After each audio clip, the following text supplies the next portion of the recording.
认为这也是中国的散打的冠军，所以他的赤菜腿是他的主要的这个攻击武器。连续射杀说这是什么？她是中国最强女保镖，3拳2脚干碎外国女拳王，直接踢断对手8根肋骨，吓傻裁判。好的，亲爱的观众朋友们，您现在收看的是一场十分精彩的中罗对局。为什么说它精彩呢？因为这一场比赛对阵的是一个我们平时很少见到的国家——罗马尼亚。您现在看到的就是罗马尼亚的顶尖高手科丽娜，非常的年轻，年仅27岁。在罗马尼亚已经是有着拳击女皇之称啊，可以说是人美声甜，拳也重，是一个非常非常犀利的选手。而迎战她的则是我们的散打一姐，中国最强女保镖鄂美蝶。那当然我们的鄂美蝶也是十分的年轻啊，英姿飒爽，有着中国散打一姐之称啊，拳脚非常厉害，尤其是腿。据说这个腿法啊，曾经得少林寺高僧大师指点，练就了一双金刚腿。那么这一场比赛究竟结果如何？亲爱的观众朋友们，让我们一起拭目以待。第一回合比赛正式开始。风尚传媒联合打造的由玉石品牌独家冠名的大型综合格斗节目《昆仑决》尊龙传奇澳门站的比赛现场，现在进行的是女子超级赛，由东方选手中国的鄂美蝶对南方选手罗马尼亚的科丽娜，比赛已经开始。我们现场解说这些场面。比赛一开始就很激烈。跟腿法。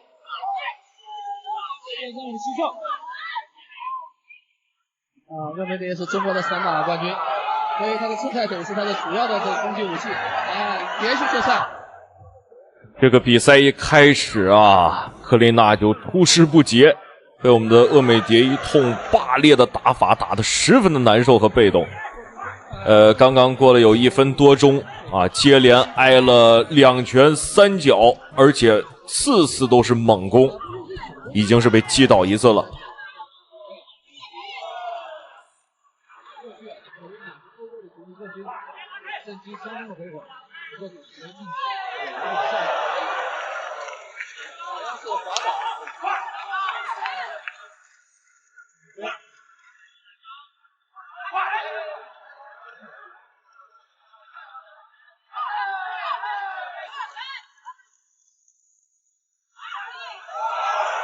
侧赛腿是中国很一般外国人很少使用侧赛，所以要面对科丽娜，我们的鄂美蝶颇有一种以牙还牙的趋势。我可以击倒你，但只要你击倒我1次，我必100倍奉还。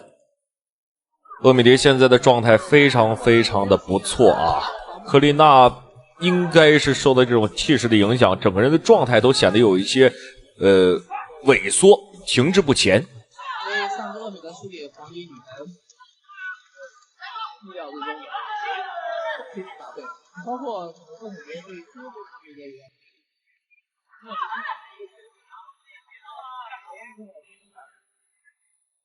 对，对。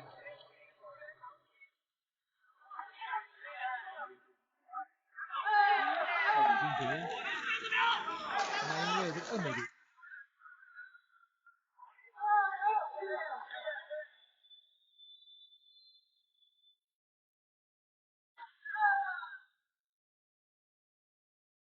那么距离第一回合比赛结束还有20秒左右啊，科丽娜目前还是没有打出什么有效的进攻啊，整个人也显得有一些着急了。这个时候其实无论是我方选手还是对方选手都不应该上头，因为上头就意味着啊，很多的时候就不会想太多东西了，会被情绪左右思考，这不是一件好事。 OK， 那么第一回合比赛正式结束。第一回合的话，我们的鄂美蝶表现得非常非常不错啊，打出了自己的气势和风格。科丽娜表现得非常非常的犹豫，明显是被我们的气势所压制。让我们来看一下第一回合双方选手的精彩表现。夹紧的一个摔法，夹住头部颈部的摔法，来一个侧踹，直接把它踹出去了。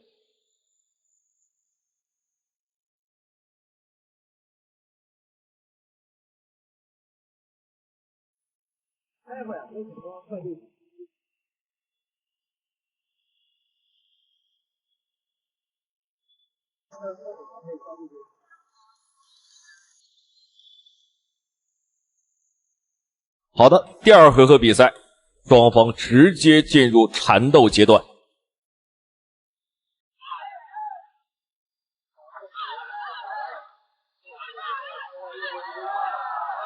欧美蝶的球啊，都配合他的一个推身，上头的啊，一下子上头，这个对方非常好，上头这个侧面要可以上。上头的同时，这个推身你要转一下，力道会更大。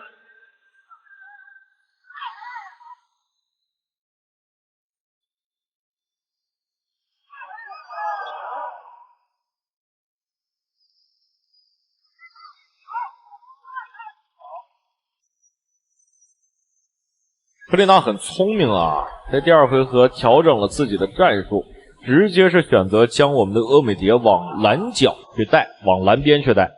这样的话更能发挥出他自己的优势啊。克丽娜是罗马尼亚选手，罗马尼亚打拳厉害的选手其实有很多，他们都经受过这个综合性的训练，比如说泰拳啊，这个巴西柔术啊。据说克丽娜这个泰拳啊打得非常非常的不错。不知道怎么突破那个欧美蝶，因为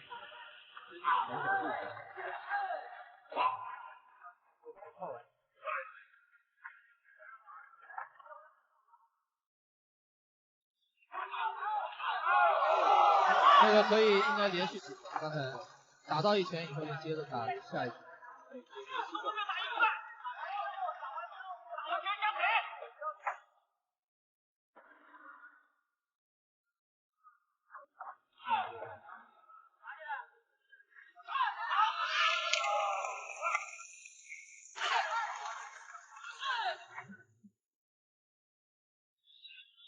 好，截止到目前为止，克丽娜依旧是没有占得什么便宜啊，她又开始犯第一回合出现的错误了，整个人的状态很焦灼，很心急，希望自己能打出一点优势来，但是越是这样去想，其实越是不容易啊取得什么优势。相比之下，我们的厄美蝶也是愈战愈勇啊，打得很稳，非常漂亮，机会找得很不错。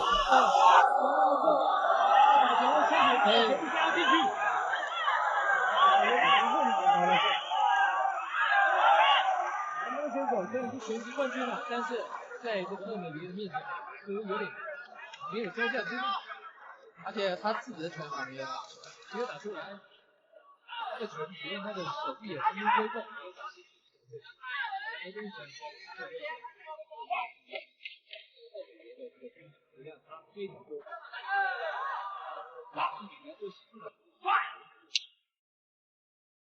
好的，双方目前还是处于一个很焦灼的阶段啊，但是所幸第二回合比赛已经正式结束。第二回合实话实说啊，我对厄美蝶唯一不满意的点就是他竟然没有在第二回合 KO 掉克丽娜。克丽娜在第二回合的表现非常差劲，体能消耗也是很严重的啊。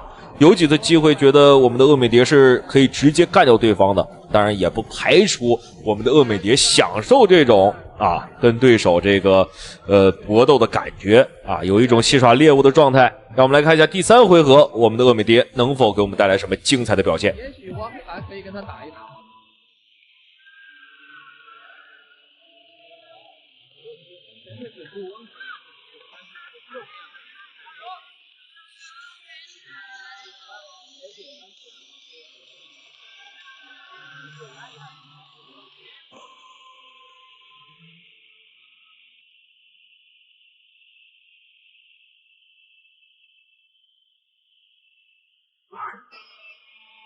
好，第三局比赛开始了。红方是中国的厄美蝶，蓝方是罗马尼亚的克丽娜。那现在厄美蝶是靠这个第三回合，克丽娜明显是有些心急了。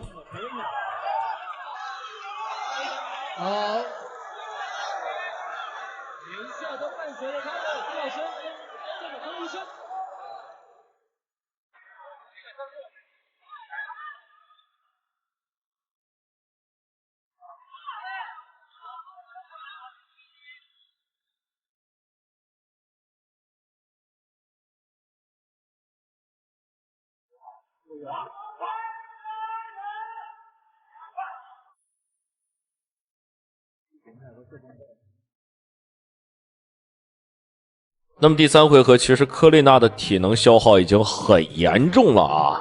相比于我们的厄美蝶，她的体能是不如我们的厄美蝶充足的。多方面的因素吧，一方面有可能是因为这个体能训练上、身体上的差异，而另一方面则可能是因为在前期没有注意安排自己这个体能消耗的问题啊，前2回合消耗过大。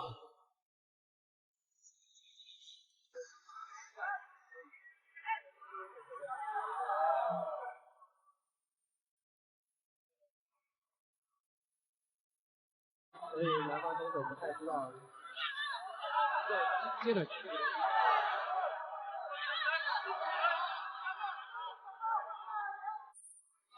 可以吸攻，看起来是没问题，问题也吃下来了。但话讲回来呢，中国的这个散打运动员在吸的对，无论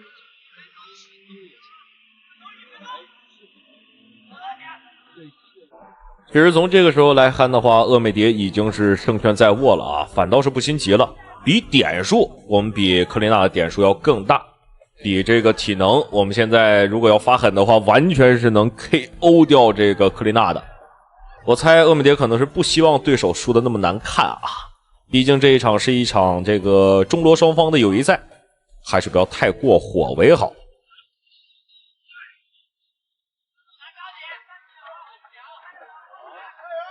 南方选手看起来是这样的，然后腿法也比较好，对，他是拳击冠军，可是没有把威力做出来。对，只要他打不进内围了，身上完全施展不出来，不知道怎么打。他现在一定很生气啊，都不知道怎么接近他，气死了。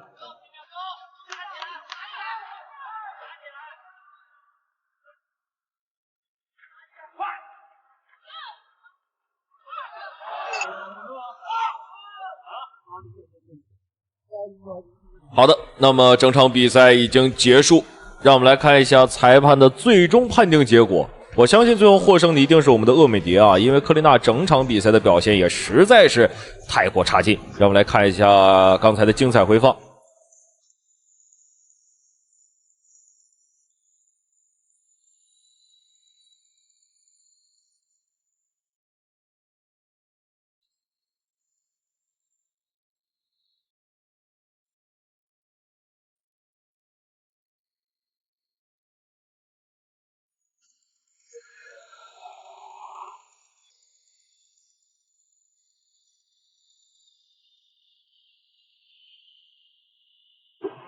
本场比赛经过裁判裁定，3名裁判一致判定30比27，比赛结果后方上 ，and the winner is our。 好的，让我们恭喜我们的3打1姐厄美蝶获得本场比赛的胜利，非常非常的不错啊，打出了精彩，打出了水平，打出了我们的中国选手的气势。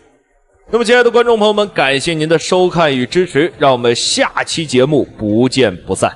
目前世界排名第1，有请邱建良。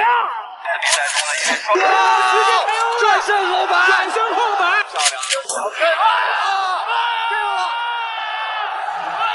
邱建良这一记神龙摆尾已经练到了出神入化、巅峰造极的境界。这一脚下去，恐怕泰国拳王的肋骨至少要断掉3根。神龙摆尾更是治疗失眠的最佳良药，只需一脚爆头，立刻倒头就睡。不管你是哪国的精兵强将，还是世界冠军，邱建良都照打不误。凭借强壮的体魄和超高的拳商，邱建良成功登顶世界羽量级第1。随着年龄的增长，邱建良也一直很珍惜每一场比赛，而他千锤百炼的神龙摆尾也总能给我们带来惊喜。今天就为您带来2场邱建良的成名之战。这2场比赛也坐实了邱建良世界第1的事实。首先挑战邱建良的便是泰国拳王肯姆，此人年少成名，夺奖无数，号称是泰拳界的奇迹。肯姆呢是 WMC 世界冠军、WBC 世界冠军、MTA 世界冠军、迦南农全场冠军、S1 皇后杯冠军。目前肯姆在中国没有败绩，我们有请肯姆。好，观众朋友们，现在正在出场的选手便是来自于泰国的肯姆。此人来华3年，一场比赛没输过。想必刚刚主持人的介绍您都听到了，这个肯姆拿过的奖项那真是拿到手软，数不胜数。但这一次挑战邱建良将会成为他人生当中最大的一次失误。此时邱建良的排名是世界羽量级第1，而对方的排名是世界羽量级第3。所以说只有击败邱建良，他才有可能会成为世界第1，而他的目的也正是如此。好，我们注意看，白色拳道红方选手便是邱建良，而黑色拳道蓝方选手便是肯姆。我们注意看了，哇，这个肯姆长得是又黑又壮啊！一直希望能跟邱建良有一场对攻。是这场比赛呢是来的稍微比往年晚了一些啊。是。那么本场比赛呢，邱建良目前像我们这个万明阳的 CEO， 我们的这个勇士系列赛的赛事总监郭振东先生所说的是2个排行，一个 Press Combat 目前。面对如此强势的擂台挑战者，我们看邱建良的表现非常的强势。正常来讲呢，擂台守擂者应该稳妥一点啊，为了保住自己的地位和王座。但反观邱建良今天更像是一个擂台挑战者。邱建良是一个很擅长用脑子打比赛的选手，擅长切线性的进攻，也就是从他的角度画一个三角形，他擅长绕着这个三角形的2个边对方进行切线式的打法。是。这个大家非常喜欢，除了这个坦克的中国式打法之外更多的是他在场上是一个非常会用脑子打拳的这样一个选手。作为 Kim， 我们看到这个 Kim 的技巧呢，一直都是这种出使无华的这种技巧，但是非常的有效率。我们能清晰的感觉到这个肯姆的硬度啊，的确是很恐怖。面对邱建良多次有效且强势的进攻啊，根本打不退。不仅如此，我们注意看他脚下的步伐不仅不退，还在一点一点的慢慢的移动，在压缩邱建良的移动空间。但是别忘了，观众朋友们啊，邱建良的外号是坦克，我们的硬度是不输对手的。刚才其实在短片当中也说到了，3次的机会都没有遇上。对，他们一直从2014年就想要跟邱建良打这一场，一直等到2016年。这场比赛也是双方的一个心愿达成的这样的场比赛，因为他们跳跃打斧打到了。好，在我们的比赛中呢，因为双手的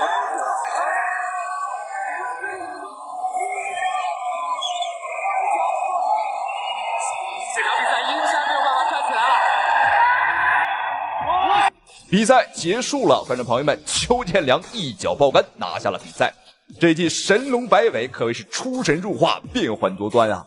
很多人防邱建良的腿法都会防脑袋，但是没有想到邱建良这一次改变了线路，我们踢对方的中路，踢对方的腰子。对方原本想击败邱建良登顶世界第1，但是没有想到成为了邱建良的垫脚石。好，再来看第2场比赛，对手是来自于德国的肯姆罗宾。没错，这也是一个肯姆。对手的出现让邱建良感到了非常前所未有大的危机感。为什么？因为对方的这个打法非常的残暴，全都是以 KO 的方式结束啊，不是你 KO 我，就是我 KO 你。而且这个肯姆的身形我们出去看要比邱建良打上3圈都不止。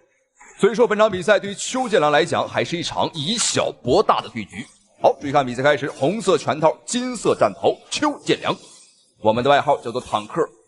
而这个肯姆罗宾他赛前说自己来自于德国专门修理破铜烂铁、修理坦克，他是擅长的。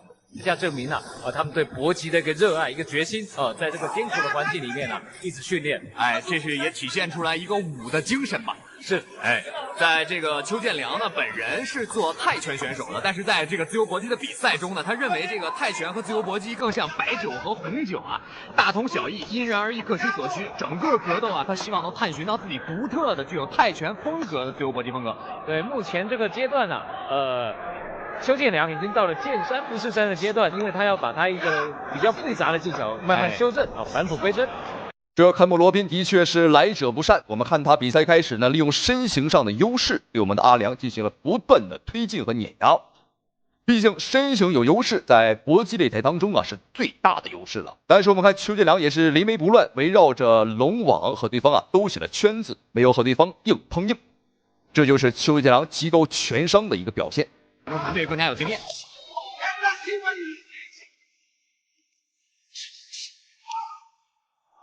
好，这个看到德国选手其实双方啊，这个比高了，高来高去。邱建良现在又开始进入自己的这种节奏，前后的直拳接低扫，前后的直拳接高扫直拳，非常漂亮。对，有一个叫 body kick，先打腹部，再打头部。我们可以看邱建良在出低扫的时候呢，这个前手有一个非常明显的这种掩手的动作，这是他泰拳的一种痕迹。但是刚才的那一套组合呢，又是自由搏击风格非常的明显。然后罗宾也盯到了最后一下。连续的几次重击和暴击让邱建良打出了自信，这个时候已经开始了自己的全方位反击。而反观肯姆罗宾则是高高的把双手举过头顶，丝毫不敢松懈。虽然说他体型很壮，但是抗击打能力强不强啊，和你身形壮不壮没有什么关系。平均17胜5，15负是一个胜负参半的一样啊。吃大我个人不建议邱建良多用这种转身式的腿法，因为转身和腾空腿法是非常危险的，特别是面对像罗宾，我们可以看到邱建良已经打了多组进攻啊，一直保持着自己的这个阵地，保持得很稳定。哇，这个转身够踹啊！以拳法而言了，这个邱建良的发力比较出脚了，比较漂亮。上来，邱建良扑上去，漂亮，连击。邱建良比上一回我们见到他这个准备的更充分。好，第一回合比赛结束，观众朋友们，邱建良在第一回合的表现，我只能用惊为天人来形容。无论是进攻还是防守，还是战术的布置和临场的表现，真的是太完美了。比赛前半段，邱建良是以游走的战术和对方兜起了圈子，而后半段是打出了自信，开始了反击。我觉得这场比赛完全可以录成纪录片，录成这个教科书般的以小博大的对局，太精彩了啊，太完美了。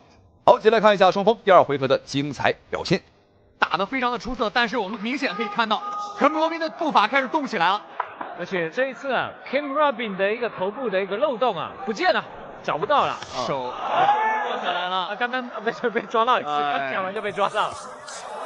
相对来说，邱建良更敢出动作，而罗宾打得更稳一点。作为坦克的邱建良，哎呀，跌倒！观众朋友们，这个肯姆罗宾真是可笑至极，竟然班门弄斧，在邱建良的面前玩起了神龙摆尾。他们两个之间的神龙摆尾的区别，就像是一个玻璃球和一块这个金刚石，也就是钻石的区别。罗宾的膝盖他也这一次是邱建良的膝盖去顶这个罗宾的一个胫骨。可以说邱建良现在已经把这个气势整个打出来了。如果罗宾不打出重击或者改变邱建良的节奏，那邱建良压得很稳但是他没有太多的这种有效打击，他应该在哪些方面对邱建良进行打击？如果要这样玩的话，就做膝击他也没有做报完就等裁判来这个防守。就你看，就顶进去，然后就没有什么动作理论上来讲，以小博大肯定是以快为赢，而今天邱建良不仅是快，而且还很猛，好漂亮，追膝打的这个肯姆是节节败退，对方是尝试往里去顶，但是我们看他单纯的只是往里顶，而没有过多的进攻，这就和美国人一样都是纸老虎，只会吓唬人，但是一戳就破了。在这个身高臂长上比邱建良高呢，邱建良打进去以后呢，对罗宾就不利了。对他只是把自己送过去给这个邱建良打。如果是如果说我们前面看到的吉祥包括典英华是自由搏击的这种立体进攻，那么邱建良就是把泰拳演绎到极致的自由搏击的立体进攻的一个非常出色的表现。真的是力度跟速度都做得非常好，特别是把泰拳的那种硬打的非常的出色，而且是比较现代化的一个泰拳好，第二回合比赛结束，邱建良今天的表现实在是太完美了。我希望我们国内有一些职业拳击手什么武术大师多学一学，多看一看什么武僧一虫什么一虎一狗一猫一豹都来学一学。好，注意看，肯姆的脖子被踢出一道口子。这就是邱建良神龙摆尾的威力，而且邱建良今天真是把速度和力量完美的相结合，全方位的立体打击，让这个肯姆罗宾顾了上面顾不了下面，防了下面又顾不了上面，总之就是进退两难。好，接下来准备看一下双方第三回合的精彩表现，精彩对局。不错罗宾的这个打击密度明显没有邱建良大，邱建良就像在用这个小刀一刀在割这个肯姆罗宾的肉一样。是小刺刀啊，刺进身体里面了啊，不是只有割表皮哦。哎，没错，伤到了内脏啊。邱建良今天状态调整的真的是非常的好。现在是本场比赛的最后一个回合了，那对于肯姆罗宾来讲呢，不成功变成人了。所以说，对他必须要 KO 邱建良，所以说他肯定会打得更凶，打得更猛。但是我怎么感觉越打邱建良越猛啊？哎呦，邱建良这已经是违反了常理，你看越打体能越好，太牛了！限制频率，哎，这招好，非常漂亮的动作。用脚跟啊！再看一下，转身。好，观众朋友们，邱建良以神龙摆尾治好了肯姆多年这个失眠的症状可以说是药到病除，上头立马倒头就睡。好，恭喜邱建良，同时非常感谢屏幕前您的收看与支持，咱们下期视频再见。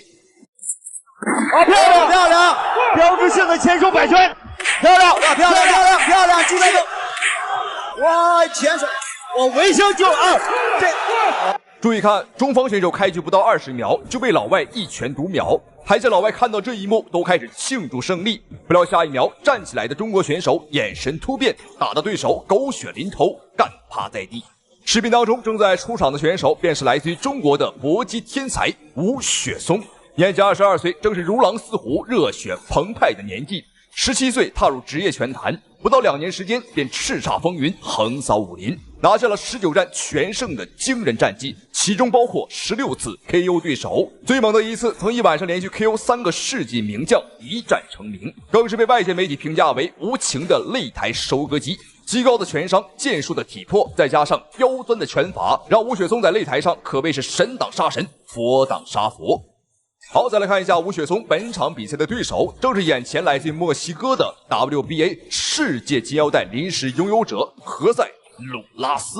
他和我们的张志磊差不多，都是世界拳王金腰带的临时拥有者。赛前，何塞在发布会现场公开表态，吴雪松今天能在他的手下挺过2分钟，就算吴雪松赢。好大的口气！到底是骡子是马，我们牵出来溜一溜，碰一碰，就知道谁强谁弱。何塞是一个多栖选手泰拳、MMA 都参加是的。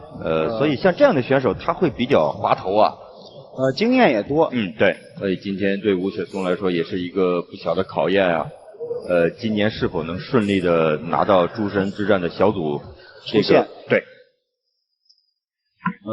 在整个2016年呢，是吴雪松呢，我觉得是他一个突然爆发的一个年份。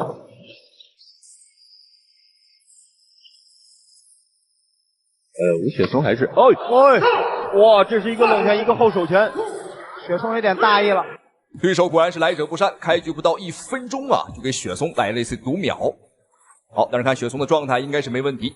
接下来距离对方立下的誓言还有1分010秒，就是对方说的2分钟之内 KO 我们。又出多少动作？是的，而且我们看这个 MMA， 他有过 MMA 这个比赛的经历和训练，所以我们看 MMA 选手他其实在步法上非常灵活，而且经常就会非常善于这种中远距离的这种分析。对，我们看一下雪松到现在也没有特别的着急还是要控制一下。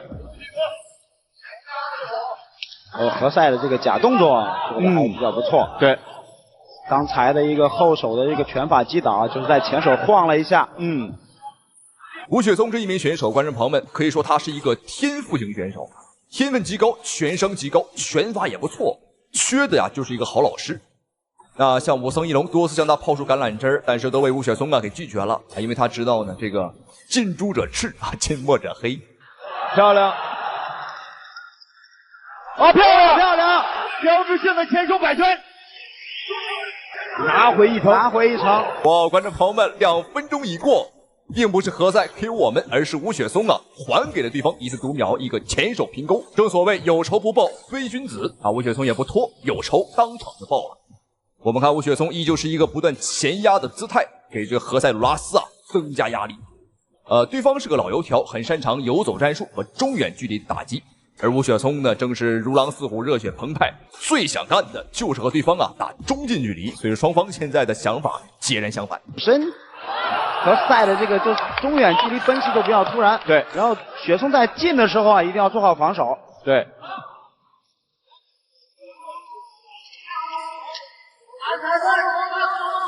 哦，第一局刚刚进行了2分钟，就双方互有一次读秒啊。雪松，我觉得这个时候应该不要跟何塞做这种中远距离的这个动作的互换往返，要拉近距离做这种阵地的打法。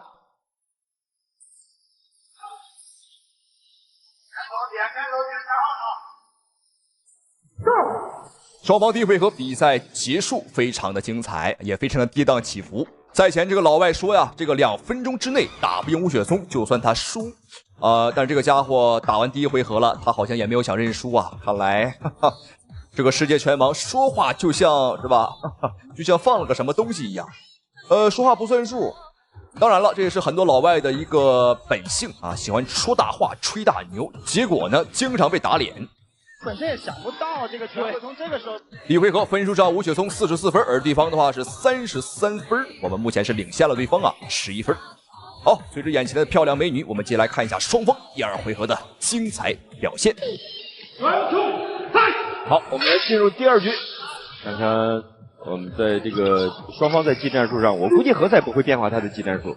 是的，因为本身呢，我们看虽然说何塞他是有过这个 MMA 的这个打法，但是我们看他站架并不像 MMA 选手那样拉得那么开。对，但是脚底步伐还是比较灵活。首先要拉进去啊！对，这个何塞这个前后这个左右直拳的这个距离啊，非常的长，攻击距，而且他从来不会打这种中近距离的拳法发力，都是放得很长。这场比赛何塞的超长臂斩啊，几乎是要贯穿整局了。对方有着超远距离的极强杀伤力，但是吴雪松啊，一旦给我们雪松啊打到内围，那对方就危险了。而且我们可以注意看一下雪松的左手啊，他最重的拳啊是左手，他是一个左撇子。那么前手还是有点低啊。对，又是一次，你看又是一次这种，而他是从上往下去压过吴雪松的前手，防守的前手。对。漂亮，继续。哇，刚刚又是一个前手后手，前虚几次啊！哇，前手，我维修就啊！这我们看何塞还可不可以？观众朋友们，果不其然，杀到内围之后，吴雪松立马给了对方一次读秒。那这样一来，吴雪松已经建立了极大的优势。接下来，我们看一下吴雪松能不能趁他病要他命，要打准呐！哇，这是漂亮手！这个倒地的场面跟雪松 KO 泰勒沃斯坦的一模一样。观众朋友们，节目精彩，好不好看？我们中国小将吴雪松第2回合拿下了这个 WBA 的世界金腰带拥有者，太精彩了！世界拳王在我们吴雪松面前啊，如此弱不禁风，我们真没有想到。好，再次恭喜吴雪松，同时非常感谢屏幕前您的收看与支持，咱们下期视频再见。